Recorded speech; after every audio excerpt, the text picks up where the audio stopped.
এক গ্রামে একজন লোক প্রচন্ড অসুস্থতায় হাসপাতালের বেডে সে মৃত্যু যন্ত্রণায় কাতরাচ্ছে। সেই রোগীকে চিকিৎসা করার জন্য শহর থেকে একজন নামকরা ডাক্তার আসলো। অসুস্থ রোগীটা তখন ডাক্তারের হাত ধরে বলল, ডাক্তার সাহেব, আমি মৃত্যুকে অনেক ভয় পাই।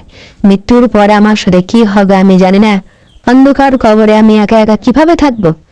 রোগীর ওই কথা শুনে ডাক্তার দরজা খুলে দিলেন। সাথে সাথে ডাক্তারের পোষা কুকুর ভিতরে ঢুকে পড়ল এবং লেজ খাড়া করে নাচতে আরম্ভ করলো। তখন ডাক্তার সাহেব রোগীকে বলল, ভাই, দেখেছেন আমার এই পোষা কুকুর? এর আগে এই রুমটি কখনোই দেখেনি। সে জানতো না এই রুমের ভিতর কি আছে, শুধু এতটুকু জানতো এই রুমের ভিতর তার মালিক আছে। তাই দরজা খোলার সাথে সাথে রুমের ভিতর নির্ভয়ে সে চলে আসলো। মৃত্যুর পরে কি হবে তা আমিও জানি না, তবে এতটুকু জানি সেখানে আমার মালিক, আমার আল্লাহ আছে।